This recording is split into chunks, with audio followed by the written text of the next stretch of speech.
అండి, నేను మీ వసుధ.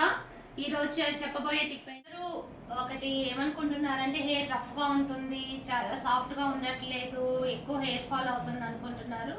ఫస్ట్ మీరు బాగా కొంచెం మంచిగా ఫుడ్ తీసుకోవాలండి. ఫుడ్ అసలు మానొద్దు ఒకటి. నెక్స్ట్ చెప్పేది హెయిర్ మాత్రం సాఫ్ట్గా ఉండడానికి చెప్తున్నానండి. ఒక 2 స్పూన్లు మెంతులు అనుకోండి, ఒక 2 రాసుసిరికాయలు, 2 స్పూన్ల మెంతుల్లో ఒక కప్పు పెరుగు తీసుకోండి. రాత్రి నైట్ నానబెట్టేసేయండి, మార్నింగ్ మిక్సీ వేయండి. అందులో 2 రాసుసిరికాయలు కూడా పేస్ట్ కొట్టండి. లేదు రాసుసిరి మామూలుగా మీకు ఆమ్లా పౌడర్ బయట దొరికితే కనుక తీసుకోండి, లేకపోతే ఇంట్లోనే మామూలుగా పేస్ట్ కొట్టుకోవచ్చు. కలపండి.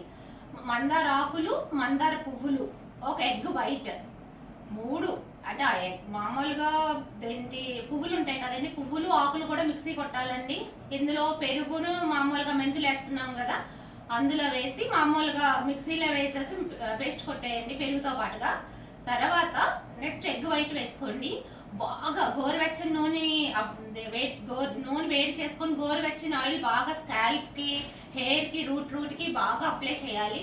అప్లై చేసిన తర్వాత ఈ పేస్ట్ని మాత్రం మామూలుగా రూట్ మొత్తం స్కాల్ప్ నుంచి అప్లై చేసుకురండి. ఒక ½ అవర్ ఉంచండి. ఉంచిన తర్వాత మీరు రెగ్యులర్గా షాంపూ యూజ్ చేస్తారో ఏమి యూజ్ చేస్తారో యూజ్ చేయండి. కానీ ఒక ½ అవర్ లోపు వాష్ చేసిన తర్వాత చాలా సిల్కీగా, సాఫ్ట్గా ఉంటుంది.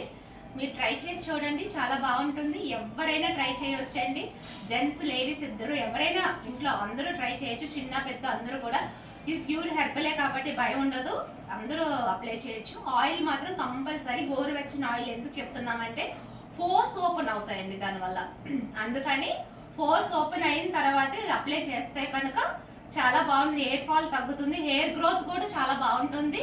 మీరు ట్రై చేయండి, చాలా బాగుంటుంది. ఓకే అండి, బాయ్.